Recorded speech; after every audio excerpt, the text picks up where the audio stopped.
በስመ አብ ወወልድ ወመንፈስ ቅዱስ አሐዱ አምላክ አሜን።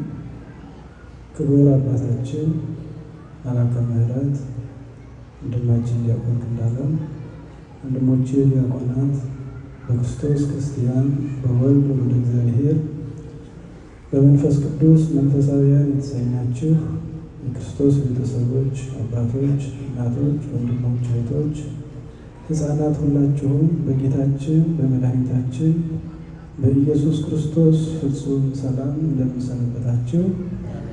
እንደምን አረፈዳችሁ? እንደምን እስከዚህ ሰዓት ቆያችሁ? ምሕረት ቸርነት የባሕርይ ገንዘቡ የሆነ አምላካችን እድሜያችን ላይ እችን ዕለት እችን ሰዓት ጨምሮ በዚህ በተቀደሰው ቦታ ተሰብስበን ቅዱስ ቃሉን እንድንማር ቅዱስ ስሙንም እንድናመሰግን የረዳን አምላካችን ስሙ የተመሰገነ ይሁን። እናታችን ቅድስት ድንግል ማርያም የቀራንዮ ሐዘንተኛ የግብፅ ስደተኛ የመላእክት እህታቸው የሰማዕታት እናታቸው የሐዋርያት ሞገሳቸው የነቢያት ትንቢታቸው ለእኛም ለኃጥአን ተስፋችን እናታችን ቅድስት ድንግል ማርያም ስሟ የከበረ የተመሰገነ ይሆንልን። ቅዱሳን ሁሉ እንደየማዕረጋቸው እንደየክብራቸው መጠን የተመሰገኑ ይሆነው። መኑ ውእቱ ገብርኄር ቸር በጎ አገልጋይ ማን ነው በሚል ርዕስ የዘር አምላካችን መልካም ፈቃድ አጠር ያለ ትምህርት እንማራለን። እግዚአብሔር እንዲያስተምረን እኛን እንድንማር ልቦናችንን ይከፍትልን ዘንድ የአምላካችን በጎ ፈቃድ ይሆንልን። እንግዲህ እግዚአብሔር አምላካችን ረድቶን አብይ ጾምን ጀምረን 6ኛው እሑድ ላይ እንገኛለን። በዛሬው ዕለት የምናስበው በዓል ደግሞ እንደሚታወቀው ገብርኄር ብለን የምናስበው ሰንበት ላይ ነው ያለ ነው። መኑ ውእቱ ገብርኄር ብሎ ወደ ጥያቄ መልክ የቀየረው ቅዱስ ያሬድ ነው። በዛሬ ዕለት በሊቃውንት በሰፊው የሚመሰገን ቅዱስ ያሬድ የደረሰው ዝማሬ መዝሙር የሚባል የአገልግሎት ክፍል አለ። እሱ ላይ መኑ ውእቱ ገብርኄር በጎ ወይም ቸር አገልጋይ ማን ነው ብሎ በጥያቄ መልክ ያስቀምጠዋል። በዛም መሰረት የዛሬው ሰንበት ገብርኄር የሚል ስያሜ በቅዱስ ያሬድ መሰረት ቤተክርስቲያናችን ሰጥታ እንማርበታለን ማለት ነው። እንግዲህ ባለፈው ሳምንት እንደተማርነው የነገረ ምጽአቱን የክርስቶስን የመምጣቱን ነገር ሐዋርያት ጌታችንን ቀርቦ በጠየቁ ጊዜ ጌታችን ያስተማረበትን የምጽአቱን ነገር የተማርንበት ሳምንት ነበረ። የዚህኛው ሳምንትም ይሄ በማቴዎስ ወንጌል ምዕራፍ 25 ላይ የምናገኘው ዛሬ በቅዳሴ የተነበበልን የወንጌል ክፍል አለ። እሱ ላይ አሁንም እዛው ምጽአት ጋር የተገናኘ ኃይለ ቃል ነው የምናገኘው። በተለይ ምዕራፍ 25ን ሙሉውን በደንብ የተመለከትን እንደሆነ 3 መሰረታዊ ሀሳቦችን የያዘ ምዕራፍ ነው የማቴዎስ ወንጌል ምዕራፍ 25።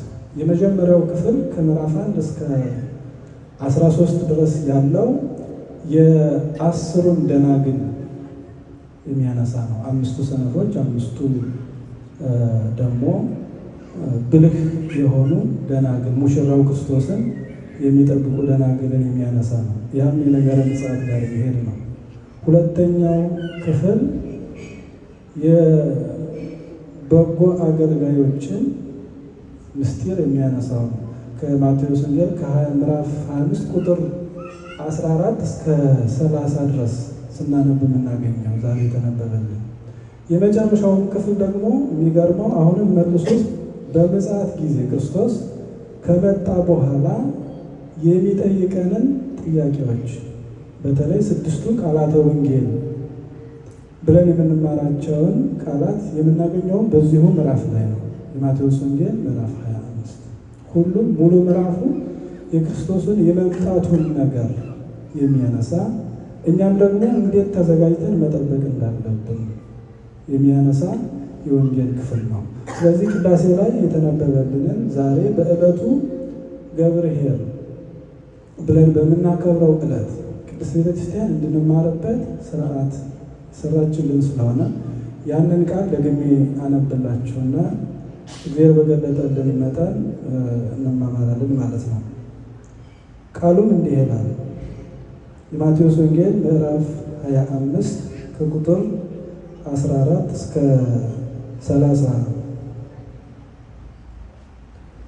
ወደ ሌላ ሀገር የሚሄድ ሰው ባሮቹን ጠርቶ ያለውን ገንዘብ እንደሰጣቸው እንዲሁ ይሆናልና ለእያንዳንዱ እንደ አቅሙ ለአንዱ 5 መክሊት፣ ለአንዱ 2፣ ለአንዱም 1 ሰጠና ወደ ሌላ ሀገር ወዲያውኑ ሄደ። 5 መክሊትም የተቀበለው ሄዶ ነገደበት፣ ሌላም 5 አተረፈ። እንዲሁም 2 የተቀበለው ሌላ 2 አተረፈ። 1 የተቀበለው ግን ሄዶ ምድርን ቆፈረና የጌታውን ገንዘብ ቀበረ። ከብዙ ዘመንም በኋላ የእነዚያ ባሮች ጌታ መጣና ተቆጣጠራቸው። 5 መክሊት የተቀበለውን ቀረበና ሌላ 5 መክሊት አስረክቦ ጌታ ሆይ 5 መክሊት ሰጠኸኝ ነበር፣ እነሆ ሌላ 5 መክሊት አተረፍኩበት አለ። ጌታውም መልካም አንተ በጎ ታማኝም ባሪያ፣ በጥቂቱ ታምነሃል፣ በብዙ ሾመሃለሁ፣ ወደ ጌታህ ደስታ ግባ አለው። 2 መክሊትም የተቀበለው ደግሞ ቀርቦ ጌታ ሆይ 2 መክሊት ሰጥተኸኝ ነበር፣ እነሆ ሌላ 2 መክሊት አተረፍኩበት አለ። ጌታውም መልካም አንተ በጎ ታማኝም ባሪያ፣ በጥቂቱ ታምነሃል፣ በብዙ እሾምሃለሁ፣ ወደ ጌታህ ደስታ ግባ አለው። 1 መክሊትም የተቀበለው ደግሞ ቀርቦ ጌታ ሆይ ካልዘራህበት የምታጭድ ካልበተነህበትም የምትሰበስብ ጨካኝ ሰው መሆንክን አውቃለሁ። ፈራሁ፣ ሄጄም መክሊትህን በምድር ቀበርሁት፣ እነሆ መክሊትህ አለ አለ። ጌታውም መልሶ እንዲህ አለው፣ አንተ ክፉና ሐኬተኛ ባሪያ፣ ካልዘራሁባት እንዳጭድ ካልበተኑባትም እንድሰበስብ ታውቃለህን? ስለዚህ ገንዘቤን ለለዋጮች አደራ ልትሰጠው በተገባህ ነበር።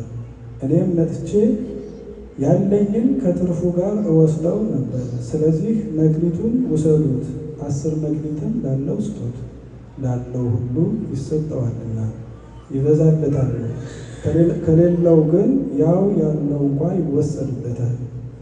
የማይጠቅመውንም ባሪያ በውጭ ወዳለው ጨለማ አውጡት፣ በዚያ ልቅሶና ጥርስ ማፋጨት ይሆናል። ስለ ቃለ አምላካችን ስሙ የተመሰገነ ይሁን። እንግዲህ ከአሁን በፊትም በልዩ ልዩ መንገድ እንደተማርነው በቅዳሴም ሰዓት ሲነበብ እንደሰማነው አሁንም ደግሞ እንዳደመጥነው በዚህ የመጽሐፍ ቅዱስ ክፍል ውስጥ በጣም የሚገርም ምስጢር የተላለፈበት የመጽሐፍ ቅዱስ ክፍል ነው።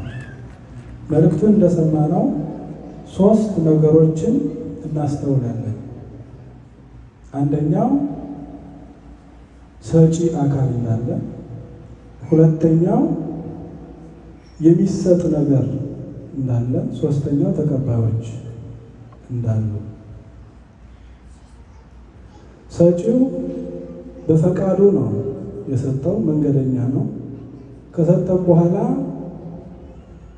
የሰጠውን ነገር ተመልሶ የሚቆጣጠርበት የጊዜ ገደብ ያለው ስጦታ እንደተሰጣቸው፣ ስጦታው ልዩ ልዩ ነው እንደየ አቅሙ። ባለ 5 የተቀበላለ፣ 2 የተቀበላለ፣ 1 የተቀበላለ። ስጦታው ገንዘብ ነው፣ ቃል በቃል እንደሰማነው ማለት ነው። ገንዘብ ደግሞ ሊነግዱበት ሊያተርፉበት ነው የተሰጣቸው። 3ቱም ስጦታውን ተቀብለዋል። ከ3ቱ 2ቱ በተሰጣቸው ልክ ሰርተው አስረክበዋል፣ ሽልማቱንም ወስደዋል። አንደኛው ግን የተሰጠውን ያንኑ እንዲያተርፍበት የተሰጠውን ቀብሮ ቆይቶ በመመለሱ ተረግሞበታል። መረገም ብቻ አይደለም፣ ፍርድ ተፈርዶበታል። ያ ፍርድ ይግባኝ ያለው ፍርድ አይደለም፣ ዘላለማዊ ፍርድ ተፈርዶበታል። ታዲያ የሰማነውና የምናውቀው ስለሆነ ታሪኩ ይህንን የመጽሐፍ ቅዱስ ክፍል አባቶቻችን በጣም በብዙ መንገድ ተርጉመውልናል። ለዚህ ዕለት ለዛሬ ብቻ የሚሆነውን እንመለከታለን። የመጀመሪያው ስጦታውን ሰጪው ማን ነው የሚለውን ልክ ቅድም ሲነበብ እንደሰማ ነው መንገድ የሚሄድ ሰው ባሮቹን ጠርቶ እንዲያተርፉበት ገንዘብ እንደሰጣቸው ነበር የሚናገረው። ያ መንገድ የሚሄድ የተባለው ሰው እግዚአብሔር አምላካችን ነው፣ ክርስቶስ ነው። ስጦታውም መክሊት የተባለው ገንዘብ የተባለው ልዩ ልዩ ጸጋ ነው። ልዩ ልዩ ጸጋ ነው። እንግዲህ የተቀበሉት 3 አይነት ሰዎች ናቸው። 5 የተቀበላለ፣ 2 የተቀበላለ፣ 1 የተቀበላለ።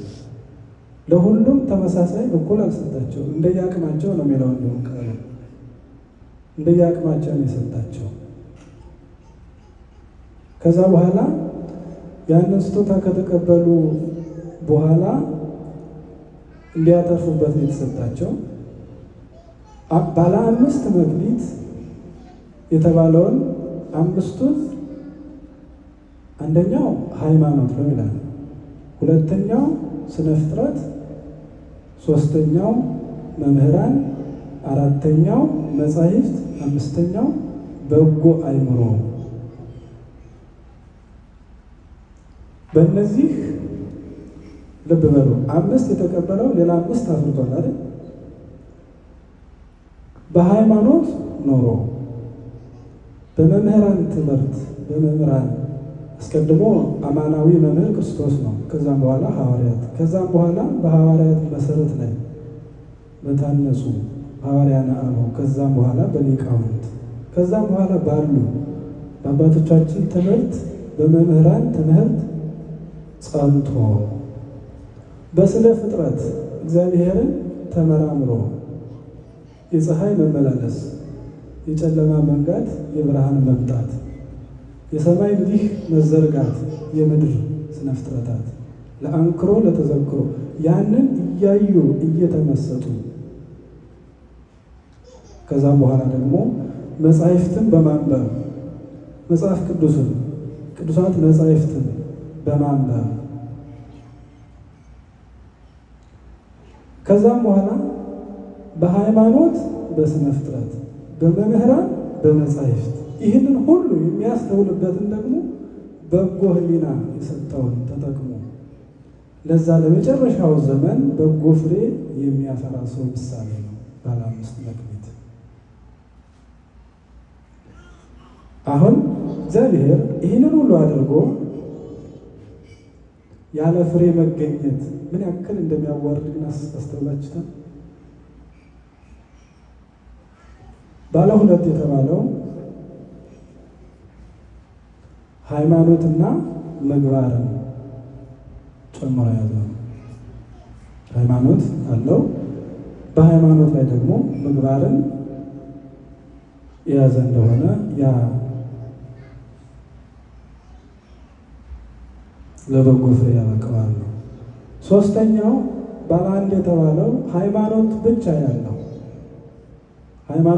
ያለው ግን ምግባር የሌለው ሰውን ይመስላል። ምክንያቱም ሃይማኖት ብቻውን በቂ አይደለም፣ አያድንም። በምናምነው ሃይማኖት በምግባር ምናምነውን ሃይማኖት በምግባር የማንገልጠው ከሆነ ክርስቲያን ነኝ በማለት ብቻ ድህነት የለም። እንዲያውም ምንድን ነው የሚለው? ባለ 1ን ምንድን ነው የሚለው? ወስዶ ምን አለው? ቀበረው ነው አይደል? ይህን እንዲያውም ሊቃውንት ሲተረጉሙት ምድር ላይ ቀበረው የሚለውን ምድር የተባለው ሰውነት ነው ይላል። ሰውነት ነው። በሰውነታችን ክርስቶስን እንድንሸከም ክርስቶስን እንድንመስለው እንድንገልጠው ተሰጥቶን ሳለ ነገር ግን በልዩ ልዩ ክፉ የሥጋ ስራ ምንጠመድ ከሆነ ያን ጊዜ ክርስቶስን ቀብረነዋል። ያን ጊዜ ክርስትናችንን ሰውረነዋል። ሃይማኖት አለኝ ብሎ ብቻ ሰው እንደማይድን ምግባር እንደሚያስፈልግ ሲያስረዳ ልብ ብላችሁ ከሆነ ለሶስቱ አካላት እኩል የተሰጠ አንድ ነገር አለ። እሱ ምንድን ነው? ሃይማኖት ነው። ባለ 5 ከተባለው ውስጥም ሃይማኖት ጠቅሰናል። ባለ 2 ከተባለው ውስጥም ሃይማኖት ጠቅሰናል። ባለ 1 ከተባለው ውስጥም ሃይማኖት አለ። ታዲያ መጀመሪያ ወደ 2ም ለማደግ ወደ 5ም ለማደግ 10ም አድርጎ ለማፍራት ሃይማኖት መሰረት ነው። ሃይማኖት መሰረት ነው። ሃይማኖት ምንድን ነው? ሃይማኖት በክርስቶስ ማመን አዕማደ ምስጢር በተለይ አንጻራዊ የሆነ የሃይማኖት ወከባም ያለበት ዓለም ላይ ስለሆነ ያለ ነው። ለይተን ሃይማኖታችንን በደንብ እንድናውቅ ግድ የሚለን ክፍለ ዓለም ላይ ነው ያለ ነው። እንዲሁ እንደ ድሮ እንደ አገር ቤቱ በልምድ የአባቴ የእናቴ ሃይማኖት ብለን የምንኖረው ዓለም አይደለም ያለ ነው። ልጆቻችንን የምናሳድገው በዛ ዓለም ውስጥ ነው። በብዙ አቅጣጫ ከጥያቄ ከሚመጣባቸው ዓለም ውስጥ ነው። ታዲያ ሃይማኖት ግን ያንን አምነንም ነው። ሃይማኖት ብቻውን ግን ወደ ድህነት የሚያበቃ አይደለም። ምግባር ያስፈልጋል። ስለዚህ እነዚህ 5ቱ ባለ 5ቱ ባለ 2ቱ ባለ 1ዱ እንደዚህ እየተረክን ዛሬ ገብርኄር ነው 5 መክሊት የተቀበለው እንዲህ የሆነበት ነው። ባለ 2ቱ ደግሞ እንዲህ የሆነበት ነው። ባለ 1ዱ እንዲህ የሆነበት ነው ብለን የምናልፈው አይደለም። ምሳሌ ነው። አሁን ይህንን እንዲያውም ልብ ብላችሁ ከሆነ ቁጥር 14 ላይ የማቴዎስ ወንጌል ምዕራፍ 25 ቁጥር 14 ላይ ገና ንባቡን ስንጀምረው ወደ ሌላ ሀገር የሚሄድ ገንዘቡን ሊያተርፍበት ባሮቹን ጠርቶ እንደሰጠ ሰው ካለ በኋላ እንዲሁ ይሆናል ነው የሚለው። መቼ? ክርስቶስ ሲመጣ። እዚህ የተቀመጠው ምሳሌ ነው። እንዲሁ ይሆናል። ምሳሌው ሕያው ሆኖ በተግባር የምናይበት ጊዜ እንዳለ ትንቢት ሆኖ ደግሞ እዚሁ ላይ እናገኛለን። ቃሉን ገና መጀመሪያ ላይ ስናነብ የምናገኘው ቃል ይላል። ታዲያ ያን ጊዜ እንደ 5ቱ ባለመክሊት እንደ ባለ 2ቱ ባለመክሊት በብዙ አትርፈን እንድንጠብቀው ነው ተጽፎልን የምናነባው አባቶቻችን የሚያስተምሩ እንጂ ታሪክ አድርገነው ሰምተነው እንድንሄድ አይደለም። በእርግጥም ይህ ምሳሌ ነው።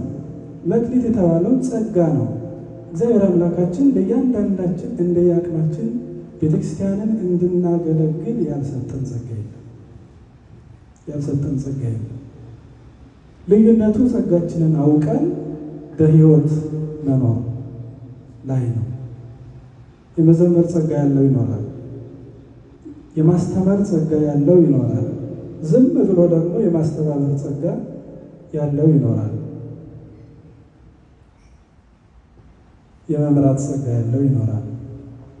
ያለ ጸጋ የፈጠረው ፍጥረት የለም፣ እንኳንስ እኛ በአርአያው የተፈጠረ። ታዲያ ያንን ጸጋ ግን ነው ቀበርነው ወይስ አተረፍንበት? እንደ ባለ 5ቱ 10 አደረግነው? እንደ ባለ 2ቱ 4 አደረግነው? ወይስ እንደ ባለ 1ዱ በስጋችን ውስጥ ክፉ ምግባርን አጽንተንበት ሰወርነው፣ ደበቅነው? ክርስቶስ የሰጠን ዕድሜ ከብዙ ጊዜ በኋላ ነው የሚለው። የሰጣቸውን መልሶ የጠየቀበትን ጊዜ አስቀምጦታል። ከብዙ ጊዜ በኋላ ተመልሶ ተቆጣጠራቸው ነው። ተሰጥቶናል ጸጋ፣ ተሰጥቶናል መክሊት። የሰጠንን መልሶ እግዚአብሔር አምላካችን የሚጠይቀን ጊዜ አለ። ይመጣል። ያን ጊዜ ምን ይዘን ነው መቆም ያለብን? ምን ይዘን ነው መጠበቅ ያለብን? በተሰጠን መክሊት እናተርፍ ዘንድ የሚገባ ስለሆነ ማለት ነው። በዛሬው ዕለትም ቤተክርስቲያናችን ይህንን ነው ሰምተን በሕይወት መለማመድ መኖር እንድንችል የምታስተምረን ምንም በነገራችን ላይ እግዚአብሔር አምላካችን ምንም ምክንያት አድርገን የምናቀርበው ነገር እንዳይኖር ካደረገ በኋላ ነው የሚፈርድብን። ፈታሒ በርድ እውነተኛ ፈራጅ ስለሆነ አይ ስላልተማርኩ ነው እንዳንል መምህራንን ሹሞልናል። ብዙ ስላላወቅኩ ነው እንዳንል መጻሕፍትን አዘጋጅቶልናል፣ አስጽፎልናል። ስላላስተዋልኩ ነው እንዳንል የሚያስተውል አእምሮ በጎ ሕሊና ከእንስሳት ለይቶ ሰጥቶናል።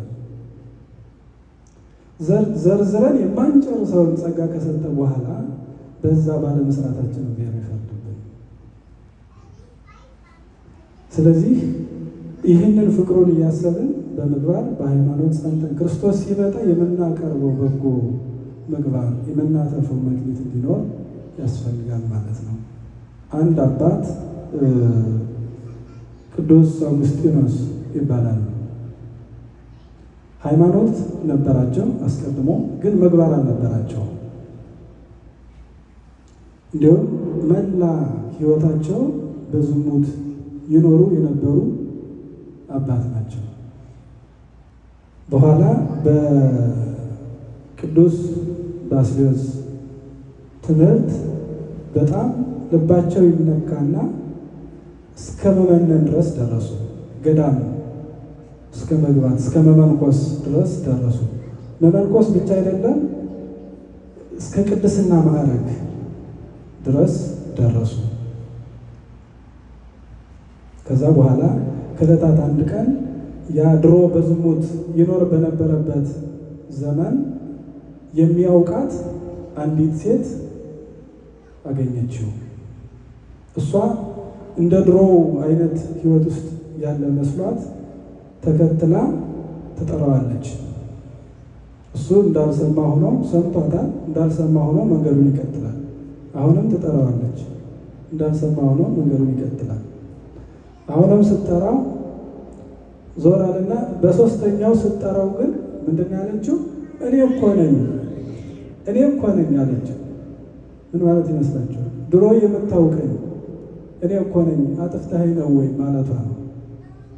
ከዛ በኋላ ምን ብሎ መለሰላት? እኔ አይደለሁም ማለት። እኔ ግን ምን አይደለሁም? ምን ማለት ይመስላችኋል? ያ ድሮ የምታውቂኝ እኔ አይደለም። ሁለት ማለት ነው ያለው። እኔ አይደለሁም። አንደኛው ድሮ የምታውቂኝ እኔ አይደለሁም፣ አሁን ሌላ ሰው ነኝ ማለታቸው ነው። ሁለተኛው እኔ አይደለሁም ማለት እኔ ራሴ ሳልሆን በውስጤ የሚኖረው ክርስቶስ ነው ማለታቸው ነው። ሰው በቅድስና እያደገ ሲሄድ የውስጡ ፈቃድ ስጋዊ ፈቃዱን እየቆረጠ እየገደለ ይሄድና ክርስቶስ በራሱ እንዲኖር ነው የሚፈቅደው። በእውነት እዛ ደረጃ መድረስ ምንኛ መታደል ነው። ይህንን ቅዱሳን ኖረውታል። ቅዱስ ጳውሎስም የሚናገሩት እሱንን ነው። ዓለም በእኔ ዘንድ የሞተ እኔም በዓለም በእኔ ዘንድ የሞተ ነው ብሎ የሚገልጸው ያን ፈቃዱን ነው። በዓለም ውስጥ በጣም በስጋዊ ፈቃድ የምንፈተንበትን ነው። ታዲያ ሃይማኖት ነበረው። ከሃይማኖት ላይ የተበላሸ ምግባር ነበረው፣ አስተካከለ። በጎ ምግባር ያዘ፣ ወደ ቅድስና ደረጃ ደረሰ። ይህንን የቅዱሳንን ፈለግ ተከትለን እንድንኖር ሃይማኖትን ከምግባር አስተባብረን እንድንይዝ ነው የሚያስፈልገው። የአባቶቻችን ትምህርትን እሱ ነው። ታዲያ ቅዱስ ያሬድ መኑ ውእቱ ገብርኄር ጥያቄ ጠይቆ ነው አይደል የተነሳ ነው። ቸር በጎ አገልጋይ ማን ነው ብሎ ለጠየቀው መልስ ራሱ ይመልስና ክርስቶስ በመጣ ጊዜ በጎ ምግባር አግኝቶበት በብዙ አትርፎ ክርስቶስ በብዙ ነገር ላይ የሚሾመው እሱ ነው ቸር አገልጋይ ብሎ ይናገራል። መልስ ይሰጣል። የወንጌሉ ቃል ማለት ነው።